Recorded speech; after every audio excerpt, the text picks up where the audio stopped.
صلی اللہ علیہ یا رسول اللہ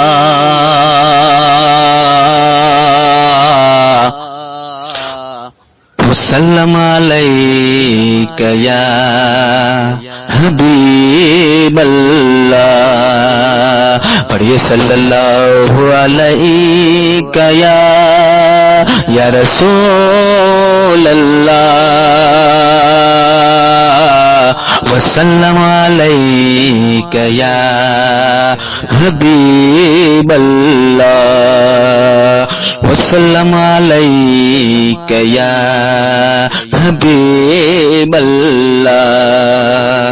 دوستو، درود پڑھنے سے یہ فائدہ ہوتا ہے کہ ہر ایک دلوں میں جو شخص درود پڑھتا ہے ان کی دل کی تازگی بڑھ جاتی ہے.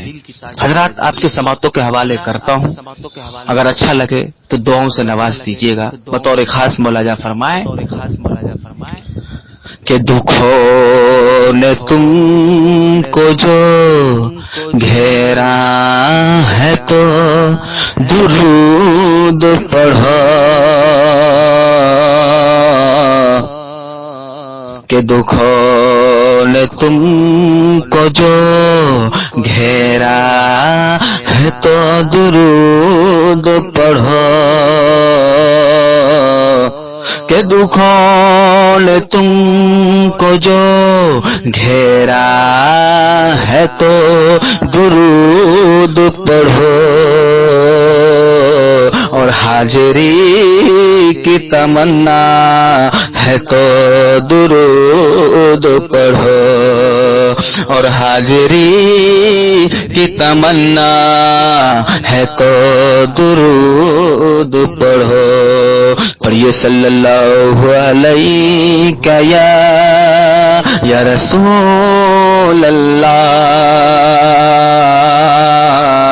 وسلم علیک یا حبیب اللہ وسلم علیک یا حبیب اللہ.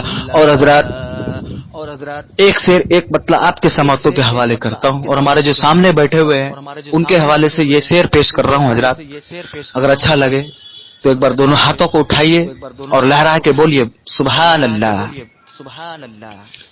کہ درود پڑھو مومنو تم کرینے سے، کہ درود پڑھو اے مومنو تم کرینے سے، کہ درود پڑھو اے مومنو تم دل کے کرینے سے، کہ حضور خدا ہی چلے آئیں گے مدینے سے، کہ حضور خدا ہی چلے آئیں گے مدینے سے.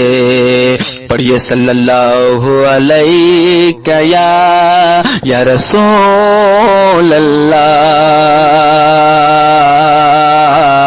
وسلم علیک یا حبیب اللہ وسلم علیک یا حبیب اللہ. اور حضرات، ایک بند آپ کے سماعتوں کے حوالے کرتا ہوں. آخری مطلب ہے، ذرا بتائیے آپ لوگ کون کون سا خوشبو پسند کرتے ہیں؟ مشک ہو، عنبر ہو، گلاب ہو، یا کون سا ہو؟ بتائیے. نہیں تو ایک بار دونوں ہاتھوں کو اٹھائیے، بولیے سبحان اللہ. میں بتاتا ہوں کہ کون سا خوشبو پسند ہے آدمی کو اور ہمارے امت محمدیہ کو. حضرات، ذرا یہ شعر بند آپ کے سماعتوں کے حوالے کرتا ہوں، اور بڑے بڑے ڈائس پر ہمارے علماء کرام بھی تشریف لا چکے ہیں، ان کے حوالے سے بھی یہ شعر حاضر کرتا ہوں کہ کون سا خوشبو پسند ہے انسان کو، آدمی کو. بطور خاص مولانا فرمائیں کہ کیا کروں میں گلابوں مشک و عنبر کو، کہ کیا کروں میں گلابوں مجھ کو عنبر کو کہ کیا کروں میں گلابوں مجھ عنبر کو کہ کیا کروں میں گلابوں مشک عنبر کو کہ دو بوند محمد کا پسینہ دے دو کہ دو بوند محمد کا پسینہ دے دو کہ کیا کروں میں گلابوں مشک عنبر کو کہ دو بوند ہمیں محمد کا پسینہ دے دو. پڑھیے صلی اللہ علیہ یا رسول اللہ وسلم علیک یا حبیب اللہ وسلم علیک یا حبیب اللہ.